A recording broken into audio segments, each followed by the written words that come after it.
മാങ്ങക്കാർക്ക് മാങ്ങ കൊടുത്തപ്പോൾ മാങ്ങ കുറച്ച് നിലത്ത് വീണതൊക്കെ ഉണ്ടായി, ഇങ്ങനെ പൊട്ടിയതൊക്കെ. അപ്പം നമുക്ക് ഉപകരിക്കുന്ന രീതിയിലൊരു അച്ചാറല്ല, മാങ്ങ കൊണ്ട് തന്നെ ഇങ്ങനെ ഉണക്കി എടുക്കണ ഒരു സാധനം ഞാൻ ഉണ്ടാക്കാൻ പോണേ. ഇതിൻ്റെ മൂവാണ്ടൻ മാങ്ങ ആയതുകൊണ്ട് ഇതിൻ്റെ തൊലിക്കൊരു കനപ്പുണ്ടാവില്ല. അപ്പം നമുക്ക് തൊലിയോടുകൂടി അല്ലേ. അപ്പം അതേ കണ്ടതൊക്കെ പൊട്ടിയിട്ടുണ്ട്, അതൊന്നും അവർ കൊണ്ടുപോകില്ല. അങ്ങനത്തെ മാങ്ങകളൊക്കെ നമുക്കൂടി ഇട്ടിട്ട് പോകും. അപ്പം നമ്മളത് കഴുകി ആ കൊട്ടയിൽ വാല വെച്ചു. അത് കഴിഞ്ഞിട്ട് ഇപ്പോൾ തൊണ്ടിന് ഒട്ടും കനപ്പില്ല. അപ്പം നമുക്കിത് കണ്ട ഈ മാങ്ങനെ ഇങ്ങനെ ചെത്തിയെടുക്കാം. ഓരോ കണ്ട ഈ ചതഞ്ഞ ഭാഗമൊക്കെ ഇപ്പം തന്നെ കളഞ്ഞു. എന്നിട്ട് എന്ത് ചെയ്യണമെന്ന് വെച്ചാൽ ഇതിനെ ഇങ്ങനെ കുഞ്ഞ് ഇങ്ങനെ ആക്കി പുളി അഴിക്കിടാം. അതിപ്പോൾ ഒരു പകുതി മതി. അപ്പം അത് ഉപ്പൊക്കെ കയറാൻ വേണ്ടിയിട്ടാണ് ഇങ്ങനെ പൊളിച്ച് വെക്കാത്തത്. ആദ്യം ഇങ്ങനെ പൊളിച്ചിടാം. ചെറുതായിട്ട് ചനച്ചിട്ടുണ്ടാവും, എന്നാലും ഇങ്ങനെ ഇരുന്നാലും കുഴപ്പമില്ല. ചെറിയൊരു മധുരമൊക്കെ ഉണ്ടാവുന്നുള്ളൂ. അതും കാണിക്കാം. അത് കഴിഞ്ഞിട്ട് നമ്മൾ എന്ത് ചെയ്യുന്നത്, ഇതിനെ ചെറുതായിട്ട്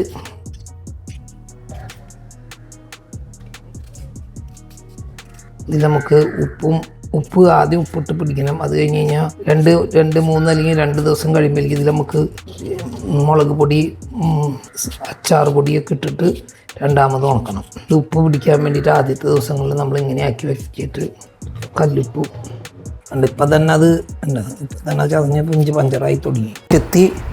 ഇനി നമുക്കിത് ഉപ്പിട്ട് വയ്ക്കണം. ഉപ്പിട്ട് വയ്ക്കുമ്പോൾ എപ്പോഴും മൺകലങ്ങളിൽ അല്ലെങ്കിൽ ഭരണികളിൽ ഇടാൻ എപ്പോഴും നല്ലത്. ഉപ്പിട്ട് വയ്ക്കുന്ന സാധനങ്ങളൊക്കെ ഇത് നാളെ ആകുമ്പോഴേക്കും ഇതിലേക്ക് വെള്ളമൊക്കെ നന്നായിട്ട് വന്നിട്ടുണ്ടാവും. എന്നിട്ട് നമ്മളിത് അടച്ചു വയ്ക്കുക.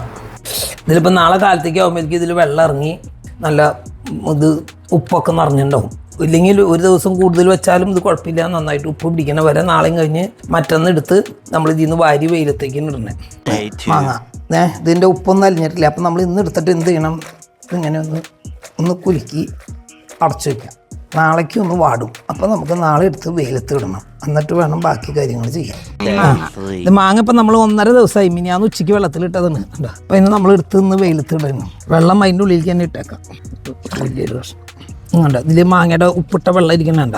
ഇന്ന് വൈകുന്നേരം ആകുമ്പോൾ നമ്മളിത് രണ്ടാമത് എടുത്ത് ഈ വെള്ളത്തിലേക്ക് തന്നെ ഇടണം. അങ്ങനെ ഒരു 2 ദിവസം ഇട്ട് കഴിയുമ്പോൾ ഏകദേശം ഇതിൻ്റെ പകുതി വെള്ളമാവും. അപ്പോഴാണ് നമ്മൾ ഇതിലേക്ക് മുളക്, കായം, ഉലുവയൊക്കെ പൊടിച്ചതിടും ഈ വെള്ളത്തിലേക്ക്. എന്നിട്ട് ഈ മാങ്ങ അതിലിടും, പരട്ടി ഉണക്കി. അപ്പോൾ അതും ഒരു 3-4 ദിവസം എടുക്കും ഉണക്കമൊക്കെ നല്ല കൃത്യമായി കിട്ടാൻ. അതൊക്കെ നിലത്ത് വീണ് ചതയണ മാങ്ങകളാണ്. അതൊക്കെ നമുക്ക് അങ്ങനെ ചെയ്യാം. ചതയ്ക്കാന്ന് എടുത്ത് നന്നാക്കണം കേട്ടോ, അല്ലെങ്കിൽ മാങ്ങ ചതഞ്ഞതൊക്കെ ഇരുന്ന് കേടുവന്ന് പോകും. 2 ദിവസം വെയിലത്തിട്ടതാണ്. ഇനിയിപ്പോൾ ഇത് 3-ാമത്തെ ദിവസം ആകുമ്പോൾ നമ്മൾ എന്താ ചെയ്യുന്നത് വെച്ചിട്ടുണ്ട്, ഇതിൽ ഇത്രയും വെള്ളം ബാക്കിയുണ്ട് കേട്ടോ. ഈ മണ്ണിൻ്റെ കലങ്ങൾ അല്ലെങ്കിൽ ചില്ലിൻ്റെ പാത്രങ്ങളിൽ വേണം ഉപ്പിട്ട് വയ്ക്കാൻ. അപ്പോൾ ഇതിൻ്റെ ഉള്ളിലേക്ക് ഇത് കടുക്, ഉലുവ, കായം, ഇനി മുളക് പൊടിയും ഇടണം. എരിവ് കൂടുതൽ വേണ്ടവർ അത് ഇട്ട് വയ്ക്കുക. ഇത് ഒരുവിധം എരിവുണ്ട് ഇതിന്. ഇതിപ്പോൾ എത്ര കിലോ മാങ്ങയ്ക്ക് എത്ര പൊടി അങ്ങനെ വല്ലതും ഉണ്ടോ? അങ്ങനെ എരിവ് കൂടുതൽ വേണ്ടവർ കൂടുതൽ ഇടാം, അത്രയേ ഉള്ളൂ. പ്രത്യേകിച്ച് അങ്ങനെ ഇതിന് കണക്കൊന്നുമില്ല. ഈ വെള്ളത്തിലേക്ക് അങ്ങോട്ട് ഇട്ട് വയ്ക്കണം. ഈ മാങ്ങനെ നമ്മൾ തിരിച്ച് പറക്കി മസാല ഇട്ട വെള്ളത്തിലേക്ക് ഇടാം. അച്ചാറിൻ്റെ പൊടികൾ ഇട്ടായിരിക്കും. ഈ ഗ്രാമങ്ങളിലൊക്കെ താമസിക്കുന്നവരെന്ന് വെച്ചാൽ പാളയുണ്ടാവും, കവുങ്ങില്ലേ, അടയ്ക്കാമരം, അതിൻ്റെ പാളയിൽ ഇട്ടിട്ടാണ് അവർ ഈ മസാലയൊക്കെ പുരട്ടലും ഉണക്കലും ഒക്കെ ചെയ്യുക. അപ്പോൾ അത് കുറേ കൂടി ടേസ്റ്റ് ഉണ്ടാവുമെന്ന് പറയുന്നത്. പക്ഷേ നമ്മുടെ വീട്ടിൽ അങ്ങനെ കവുങ്ങൊന്നും ഇല്ല ഞങ്ങൾക്ക്. ആകുള്ളത് തെങ്ങ് മാത്രമേ ഉള്ളൂ. എന്നിട്ട് ഇപ്പോൾ അതിൻ്റെ ഇനി ആ മസാലകൾ ഇതിലേക്ക് പിടിപ്പിക്കണം. നമ്മൾ കുളിക്കുന്ന ഇതിലേക്ക് കിട്ടും. നല്ല മണം വന്നില്ലേ, കായത്തിൻ്റെയും ഉലുവയുടെ ഒക്കെ നല്ലൊരു മണം വരും. ഇനി ഇത് എടുത്ത് വെച്ചാൽ ഇനിയിപ്പോൾ ഇത് നാളെ എടുത്ത് നമ്മൾ ഇനിയും വെയിലത്ത് അതിനെ 2 ദിവസം കൂടി ഇട്ട് കഴിയുമ്പോൾ ഈ വെള്ളത്തിലേക്ക് തന്നെ തിരിച്ചിടുക. അപ്പോൾ നല്ല ഉണക്കാവണ വരെ 2-3 ദിവസം കൊണ്ട് ഇത് ഉണക്കാവും. ഇപ്പോൾ നാളെ 3 ദിവസം കൊണ്ട് ഇത് ഉണക്ക് കിട്ടും നമുക്ക്. എന്നിട്ട് പിന്നെ അതെടുത്ത് നമ്മൾ സൂക്ഷിച്ച് വെച്ചാൽ മതി. അപ്പം നമ്മൾ ചോറൊക്കെ കൊണ്ടുപോകില്ലേ ഓഫീസിലേക്ക് പോകുമ്പോൾ, ഇതൊരു വലിയൊരു കഷ്ണം എടുത്ത് ചോറിൽ ഇറക്കി വെച്ചാൽ. ഇന്നലെ നമ്മൾ മുളകൊക്കെ ആഡ് ചെയ്ത മാങ്ങ വെയിലത്തിട്ടേക്കണം കേട്ടോ.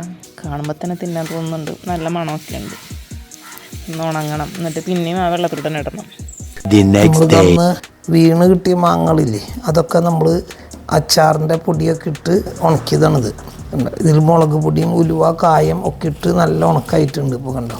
ഇത് നമുക്കെന്ന് വെച്ചാൽ നമ്മൾ ഓഫീസിലൊക്കെ പോകണവർക്ക് ആകുമ്പോൾ ചോറ് വെച്ച് കഴിഞ്ഞാൽ ചോറിൽ ഇതൊരു കഷ്ണം ഇറക്കി വെച്ചാൽ മതി. ഉച്ചയാകുമ്പോഴേക്കും ഇത് കുതിർന്ന് നമുക്ക് അച്ചാർ പോലെ കഴിക്കാം. അതാണ് അതിൻ്റെ പ്രത്യേകത. പിന്നെ അതുമല്ല അച്ചാർ ഉണ്ടാക്കണം എന്നുണ്ടെങ്കിൽ ഇഞ്ചി വെളുത്തുള്ളി പേസ്റ്റൊക്കെ എണ്ണയിൽ മൂപ്പിച്ച് കുറച്ചും കൂടി മുളക് പൊടി ആവശ്യമുള്ളവർക്ക് ഇട്ടിട്ട് ഇത് ഇട്ടാലും ഇത് അച്ചാറായിട്ട് കിട്ടും. അച്ചാർ ഇടുന്നേക്കാളും മുമ്പ് എന്ന് വെച്ചാൽ ഒരു 10 മിനിറ്റ് നേരത്തിൽ തിളച്ച വെള്ളം ഒഴിച്ച് ഇത് കുതിർത്തി വെക്കണം. അപ്പോൾ ഇത് കുതിരും.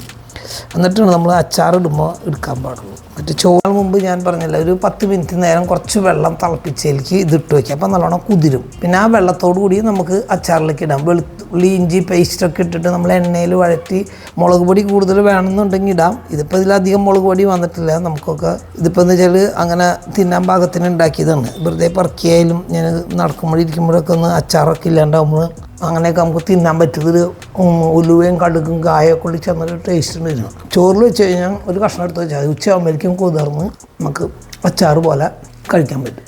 അങ്ങനെ ഈ സീസണൊക്കെ മാങ്ങയുടെ സീസൺ ആരെങ്കിലുമൊക്കെ ഉണ്ടാക്കിയിട്ട് അവർക്ക് ഉപകാരപ്പെട്ടെങ്കിൽ ഒന്ന് അറിയിക്കണേ.